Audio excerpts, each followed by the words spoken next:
வாழைத்தண்டு மோர்கூட்டு பாட்டி காலத்து பாரம்பரியமான ரெசிபி. ரொம்ப சிம்பிள் இன்க்ரீடியன்ட்ஸ், சீக்கிரமாக பண்ணிடலாம், ஹெல்த் பெனிஃபிட்ஸ் ஜாஸ்தி. இந்த மாதிரி 2 சின்ன துண்டு வாழைத்தண்டு போகிறோம்.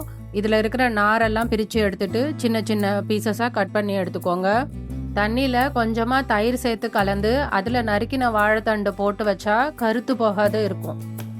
1/4 கப் துருவின தேங்காய், காரத்துக்கு தகுந்த மாதிரி பச்சை மிளகா, கொஞ்சமாக தண்ணி சேர்த்து கெட்டியான விழுத அரைச்சி வச்சுக்கோங்க.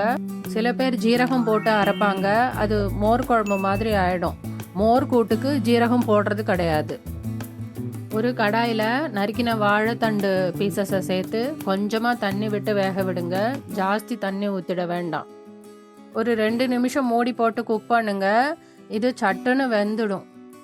இது இப்போது ஆல்மோஸ்ட் வெந்தெடுத்து ஒரு 1/2 டீஸ்பூன் உப்பு சேர்த்து கலந்து ஒரே 1 நிமிஷம் குக் பண்ணுங்க.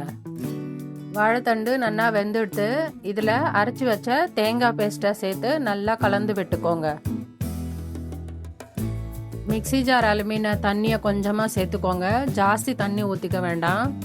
பச்சை வாசனை போய் ஒரு கொதி வரட்டும். இப்போது கொதி வந்தெடுத்து இதோட கரைச்சி வச்ச 1/2 கப்பு புளிச்ச தயிரை சேர்த்து நல்லா கலந்து விடுங்க. ஸ்டவ்வை சிம்மில் வச்சுக்கோங்க.